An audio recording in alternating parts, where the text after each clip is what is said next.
Hey everyone, good morning. Welcome back to my channel. आप सभी का स्वागत है मेरे चैनल में। आज मैं बहुत ही बढ़िया टिप्स लेकर आई हूँ जिन्हें आप फॉलो करेंगे तो बहुत ही आसान ज़िंदगी आपकी हो जाएगी। और साथ ही साथ बताने वाली हूँ कि येलो पार्ट जो प्याज का होता है उसे हमें क्यों नहीं खाना चाहिए। तो चलिए स्टार्ट करते हैं। यहाँ पर है मेरा पहला टिप। जो हमारे दीपावली के जो दीपक होते हैं उन्हें फेंकने की बजाय या फिर आप क्या कर सकते हैं, ये जो सिंक एरिया रहता है, रात में जब हम सोते हैं तो उस टाइम पर लाइट भी ऑफ हो जाती है और कीड़े मकोड़े बहुत ही ज़्यादा आने लगते हैं। इस एरिए से कॉकरोच वगैरह आते हैं, छोटे मोटे कीड़े आते हैं। तो इस तरह से जो हमारे अभी बेस्ट दीपक हो चुके हैं, दीपावली में यूज किए हुए दीपक हैं, उन्हें इस तरह से यहाँ पर ढक कर रख दीजिए इस एरिए को। तो बिल्कुल भी कीटाणु कॉकरोच वगैरह इसमें से नहीं आ पाएंगे। और जब भी आपको यूज़ करना हो तब दीपक उठाकर यूज़ कर लीजिए।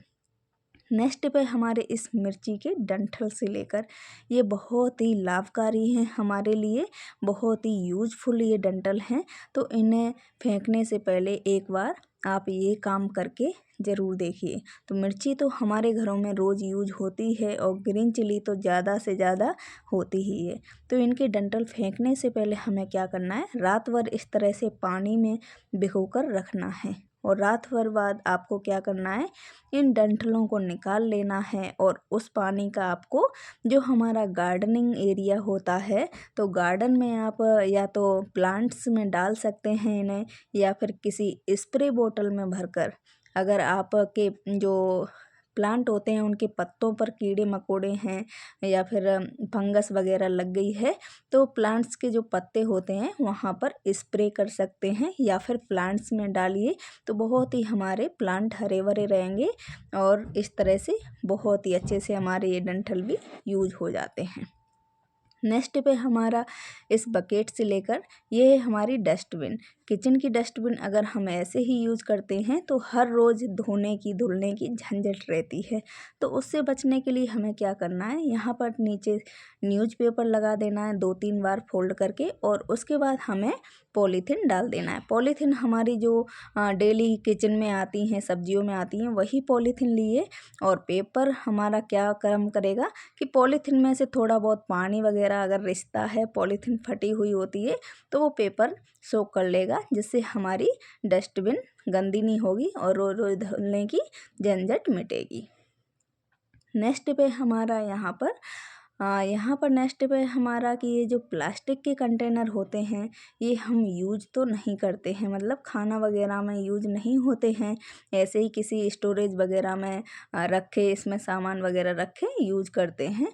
तो क्या करना है आपको, इस तरह के जो हमारे कंटेनर्स होते हैं उनको इस तरह से, जो प्याज लहसुन वगैरह छिलते हैं या फिर कोई सब्जी वगैरह काटते हैं, तो उनके छिलके रखने में इस तरह से हम यूज कर सकते हैं। इससे क्या होगा, एक तो हमारा प्लेटफॉर्म गंदा नहीं होगा और छिलके वगैरह समेटने की ज़रूरत नहीं पड़ेगी।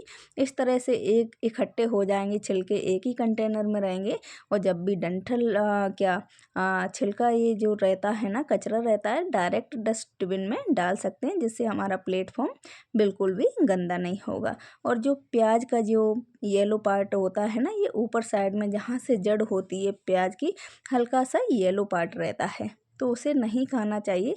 हमेशा उसे कट करके निकाल लेना चाहिए। क्या होता है उससे, जिसे जिन लोगों को भी बवासीर की प्रॉब्लम होती है वो प्रॉब्लम बढ़ सकती है। इसलिए हमें ये येलो पार्ट प्याज का निकाल कर ही खाना चाहिए। और डायरेक्ट प्याज इस तरह से नहीं खाना चाहिए। जब भी हमें डायरेक्ट प्याज यूज करते हैं, खाने के लिए लेते हैं या सब्जी के लिए लेते हैं, तो हमेशा उसका धुल कर यूज करना है। और धुलने के बाद ही हमें हमेशा यूज करना चाहिए।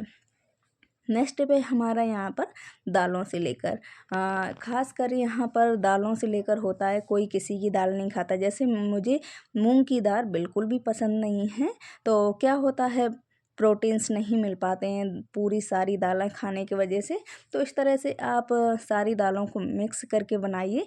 एक तो बहुत हेल्दी बन जाती हैं और सारी दालें खाने में भी आ जाती हैं। और सारी दालें इस तरह से आपको लेना है इक्वल क्वांटिटी में। यहाँ पर मैंने मूंग दाल, तुअर दाल, चने की दाल और मसूर की दाल और उड़द की दाल, ये पांचों दालें ली हैं। और इस तरह से आप बनाइए। जो भी नहीं खाता होगा, किसी को चने की दाल पसंद नहीं है, किसी को उड़द की नहीं है, किसी को मूंग की दाल पसंद नहीं है, तो वो एक साथ में इन दालों को बनाएंगे ना तो बिल्कुल भी कोई शिकायत नहीं आएगी। बहुत ही पौष्टिक दाल बन के रेडी हो जाती है और कोई बता भी नहीं पाएगा कि ये किसकी दाल बनी है। बहुत ही टेस्टी लगती है। अगर कोई नहीं खाता है तो इस तरह से दाल बनाकर उन्हें खिलाइए। सारी दालें खाने में भी आ जाएंगी, यूज में भी आ जाएंगी और पता भी नहीं चलेगा। नेक्स्ट स्टेप यहीं पर है, हमारे जो दालों के छिलके होते हैं डायरेक्ट सिंक में पानी इनका निकालने की जगह इस तरह से छलनी में निकालिए तो छिलके सारे छलनी में आ जाएंगे और लास्ट में इन्हें डस्टबिन में डिस्ट्रॉय कर दीजिए। अगर डायरेक्ट सिंक में करेंगे तो क्या होता है ना, सिंक में ये पानी के जो छिलके होते हैं ना वो पानी के साथ साथ बह जाते हैं और सिंक में फंस जाते हैं, जिससे हमारी सिंक एरिया गंदा भी हो जाता है और आगे चल के काफ़ी सारी दिक्कतों का सामना भी करना पड़ता है।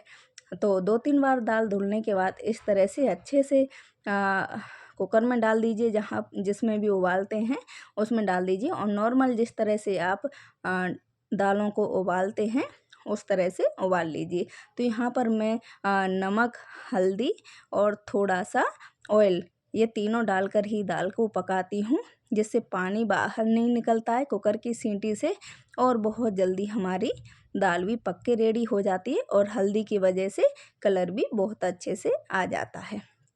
तो ये देखिए, अब आप बताइए इसमें कौन सी दाल बनी हुई है। बिल्कुल भी नहीं पहचान पाएंगे कि हमारी एक किसकी दाल बनी हुई है और बहुत ही पौष्टिक होती है खाने में भी।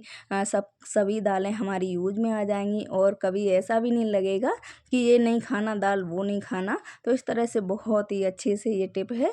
तो आप इस तरह से बच्चों को ज़्यादा ना नुकुर करते हैं खाने में, उन्हें इस तरह से खिला सकते हैं। तो आई होप आज की हमारी ये टिप्स बहुत अच्छे लगे हों आपको। ऐसे ही टिप्स जानने के लिए चैनल को सब्सक्राइब करना ना भूलिए। मिलते हैं नेक्स्ट वीडियो में किसी और टिप्स के साथ, तब तक के लिए थैंक